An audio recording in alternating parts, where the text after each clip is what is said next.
4 young army recruits, 4 separate deaths at one notorious training camp, Deepcut.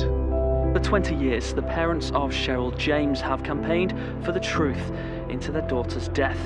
Private Jeff Gray was only 17 when he was found dead at Deepcut Barracks with 2 gunshot wounds to his head. Military and Surrey police officers who went to the scene quickly decided this was suicide. My name is Jane McSorley. I'm a producer and investigative journalist, and I've been following the story of Deepcut on and off for 19 years. Deepcut, it was just a total nightmare. It was oppressive, it was ruled by fear.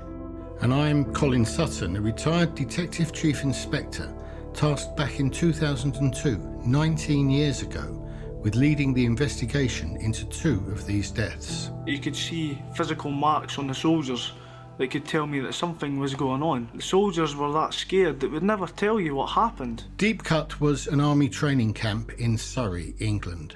It was a place where young soldiers were sent as part of their basic training. Some of these recruits were as young as 17. Most of them had just left school, and for many it was their first time away from home. I remember lying on the floor just thinking, I don't deserve this. I don't deserve this. It was at this camp that the 4 young soldiers were found dead, all from gunshot wounds. I saw the body, saw it very clearly, and said prayers. So what really happened at Deepcut? How did 4 young people end up dead, not serving their country, but in training and in peacetime, and all in very similar circumstances? Over the past year, we tried to find answers to these questions. We've waded through thousands of pages of court transcripts, spoken to forensic experts, and conducted hours of interviews. It's almost like everybody just ignored every single process ever written in Deepcut. All these standard operating procedures and everything just didn't exist. What we have uncovered is that Deepcut was an environment in which no recruit could feel safe. An environment where young men and women were subjected to emotional, physical and sexual abuse, sometimes extreme.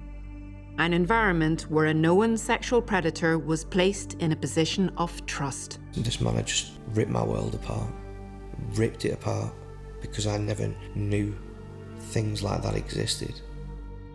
And during our 12-month investigation, we have found new evidence, never before reported, which shows further criminal activity at Deepcut that may have a strong link to one of the deaths. People were panicking because they couldn't afford to pay the money back.